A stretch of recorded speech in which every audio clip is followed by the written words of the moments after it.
Akan selalu ada orang-orang yang iri hati dengan hidup kita. Makanya jangan pernah biarkan orang-orang yang iri hati terhadap hidup kita itu menentukan perjalanan hidup kita.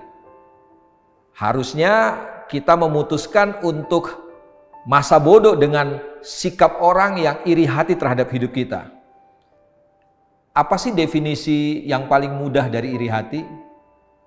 Definisi yang paling mudah adalah mereka senang kalau ngelihat hidup kita susah. Dan mereka susah kalau ngelihat hidup kita senang. Bukankah orang-orang seperti ini ada di sekitar hidup kita? Dan kita tidak perlu buktikan sesuatu kepada mereka. Tugas kita adalah berjalan saja terus. Karena saya percaya bahwa Tuhan sudah menetapkan sebuah rancangan yang luar biasa buat hidup setiap kita.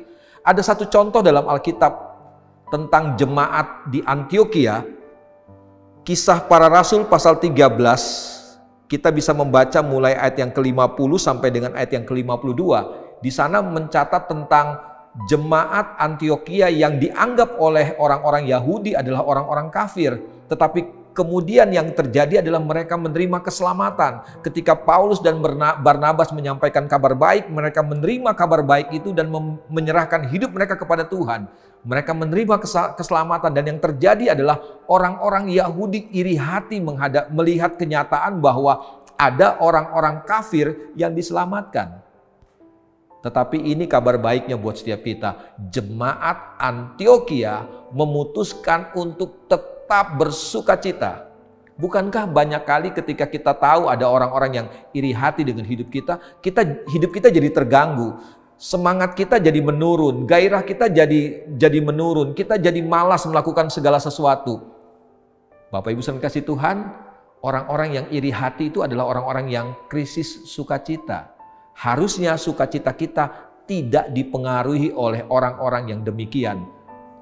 Contohlah jemaat Antioquia, mereka tetap bersukacita walaupun di hadapan mereka, di sekeliling mereka ada orang-orang yang iri hati terhadap hidup mereka. Kenapa jemaat Antioquia bisa tetap bersukacita menghadapi orang-orang yang iri hati terhadap mereka? Ini jawabannya. Ayat yang ke-52, Kisah pasal yang ke-13.